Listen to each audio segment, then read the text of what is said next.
Okay, we're back with our main quest of currently getting to the underwater caverns, and we're finding out there's a lot of stiff resistance in between. So I'm towning it. I'm trying to find some way to up the Bard's damage right now, and even the Templar's damage. I'm tempted to get him this chain because the big deal is it's ranged. It's two-handed, so it takes away the other two-handed weapons he's using. But look at that, speed goes up and damage goes up comparatively. Critical, however, goes down. So, I don't know, I guess you play the odds and give it a shot. The other thing is, what's confusing me about the Bard was that equal sign of the whip dagger to say he already has one of those. Well, I'm going to try see if the Bard can dual wield double whips. And that would definitely be pretty cool. So, let's switch up our gear a little bit. I'm learning that this game is heavily dependent on getting the right stuff. I mean, you can't really be lazy. If you get the right stuff, you do great, and you get rewarded for it. So it's worth taking the time to flip through the shops and look at the numbers and get yourself equipped the right way. So right now he has a wood shield with block, and I don't really ever see him block much. So I'm going to try dual whip daggers for the Bard.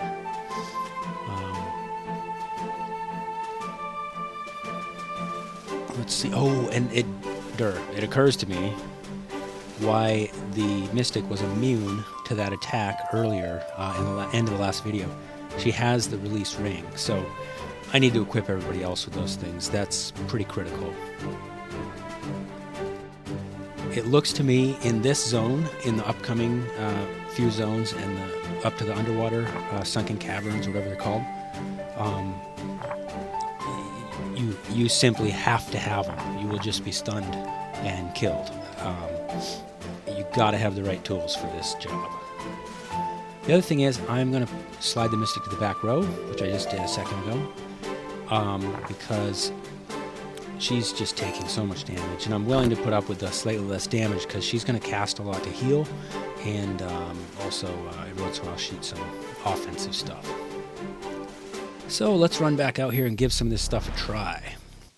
Let's go have some fun in these fights. And these bricks that hasten. Gotta be careful how you say that, huh? Joke there. Regardless of your sense of humor, you gotta get rid of those guys quick, because they just keep boosting everybody's speed, and you watch the turn order, and next thing you know, it's nothing but monster turns because they're all going so fast. So I'm, in this case, just going to throw down strong damage with the Mystic and try to get rid of one of them right away. Look at the turn order again. And I even debuffed their speed, and it seemed like it didn't matter too terribly much. Our turn should come up a little quicker. But, yeah. And again, it's clear I need to get myself equipped up with a bunch of immunity to that paralyzed, those release rings. I decided I'm going to try instead hitting harder by switching the Bard's song.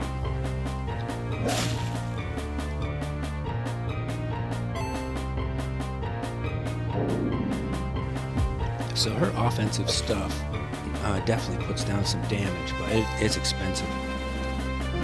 Burn up the MP pretty fast.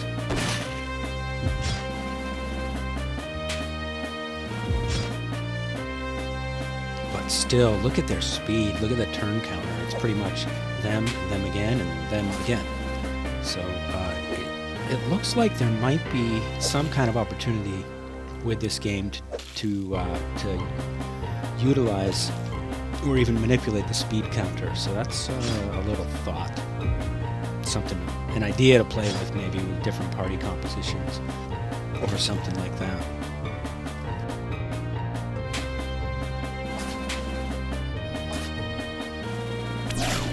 Wow, see that? That's nasty. That paralyzed. And this is just one of them. I've got two of my guys frozen up.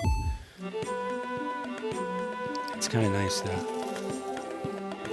status effects are not active after battle.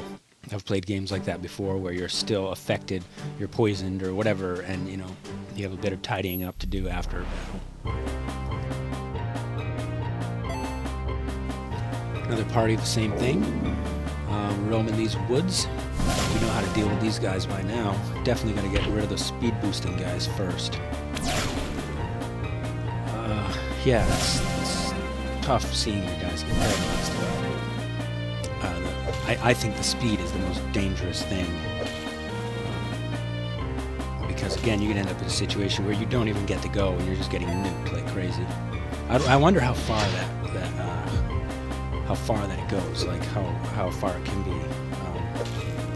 manipulated or boosted, or if those guys will just keep casting haste or not. It'd be interesting to see how far that trail goes. So we'll nuke one of them down with the Crisis Strike.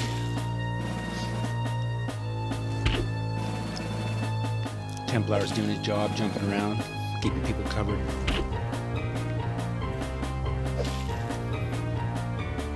I think if I didn't have any immunity to the paralyzed, that this actually could be quite a dangerous fight. But right now, it's really not a dangerous fight. It's just a matter of taking care of business in the right way.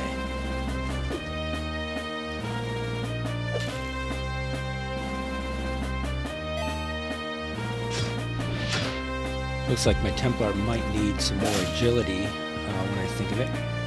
It's always kind of a conflict of interest when you get into the level up screen. You know, you're like, oh, I want to do more damage, you know, but when in reality you can never hit anybody because you're not spending anything on agility, so you end up basically nerfing yourself and your ability to win. I'm still on the early version where we have the bugged selection wheel in the bottom right corner.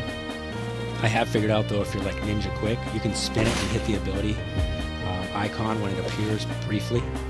But I already know that a fix has been submitted to the store. The developer's been really active on some of the forums and letting us know that changes are coming.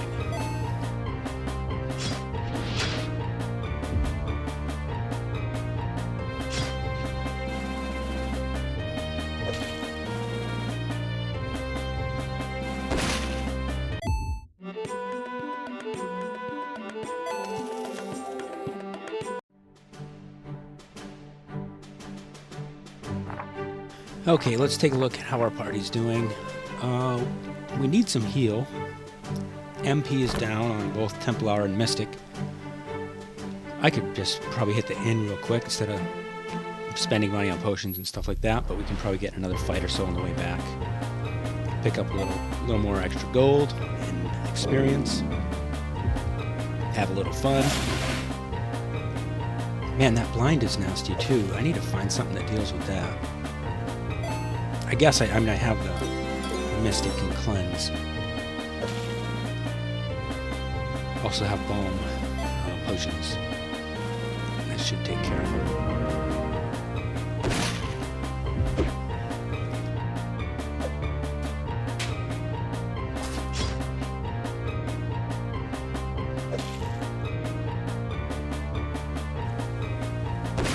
Man, I gotta brag on that marksman once again, being a boss with the hand cannon.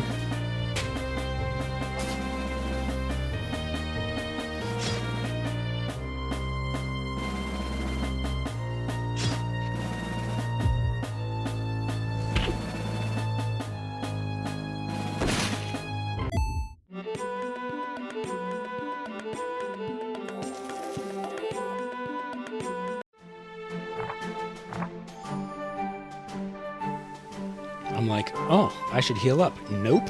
Completely out of mana.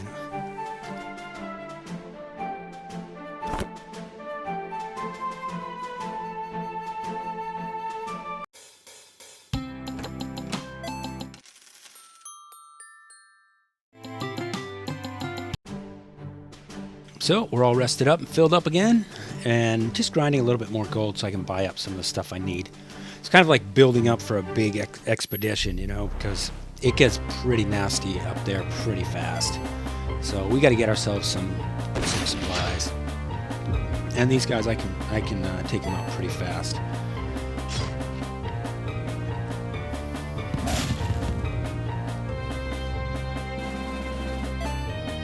We'll use that nice Aria of Ancients and double everybody's damage, both magic and attack, for 2 rounds.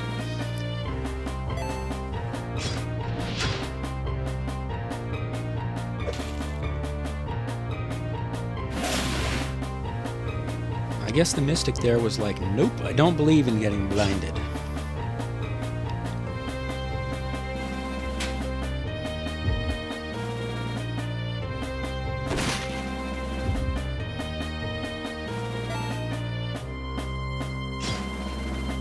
Feels nice to pretty much pwn these guys after having so much trouble with them earlier, just crossing the field to get over to Eiderland, I think it is.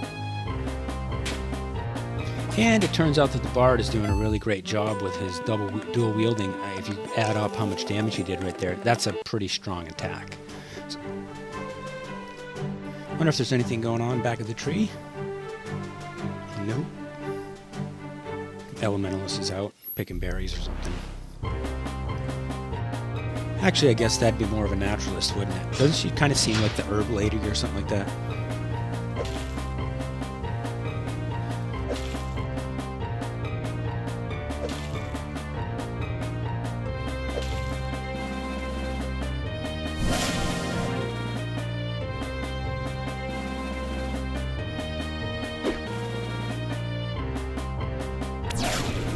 Well, they definitely know how to paralyze my strongest guy. Boost all our power. Start knocking them down. There we go.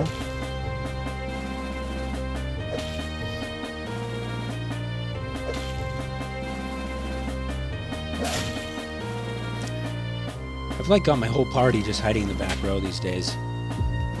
That damage reduction is such a big deal, and ranged makes it, you know, being able to still do damage. Yeah, it makes a big difference. I'm sure we could remix how we're doing everything, equip some of the items like the Warhammer we had before, and move like the Templar to the front row, and just keep the heal on him a lot more active, a lot more aggressive. Wow, you see that? That Super Gauge Blast just destroyed that Centipede dude. But yeah, you could remix how you do everything. You could switch everybody, you know, front row, straight up, melee damage dealer. I mean, they're melee damage in the back still, which is kind of a funny thing. Okay, the gold is slowly building up. Not a lot of gold. They're not exactly handing it out a lot. Let's see, marksman. Yeah, up to speed. I'm feeling kind of balanced as far as speed goes right now in the fights. I almost feel a little bit slow, like enemies' turns are coming up pretty quick.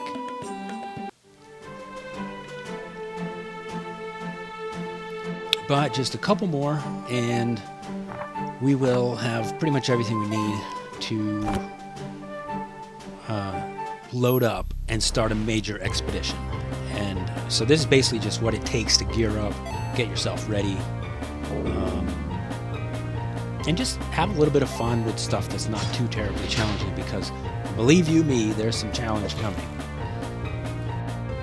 I mean, we had like, what, 1 or 2 fights up in the desert up there, and that pretty much was enough to completely drain our supplies, and we'd come limping back to town. So we need to get ready, because this is going to get interesting.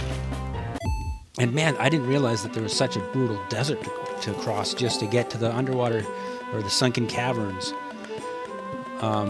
And if the desert area is that bad, I think the difficulty is currently scaling pretty fast right now. So yeah, we got to take these couple minutes here to just go up a level or 2 and buy the right stuff. And especially, I've got to get these rings. It's easy to keep forgetting and just charge on out there because it's fun getting in fights and stuff. And they're not that expensive, 90 each. There we go. We'll get everybody loaded up with rings. I got 2 ring slots and not using any of them on most of my guys. So we got to get everybody loaded up on these, and in the next video, we are going to start our expedition back up to where the sunken caverns are and into that mean desert.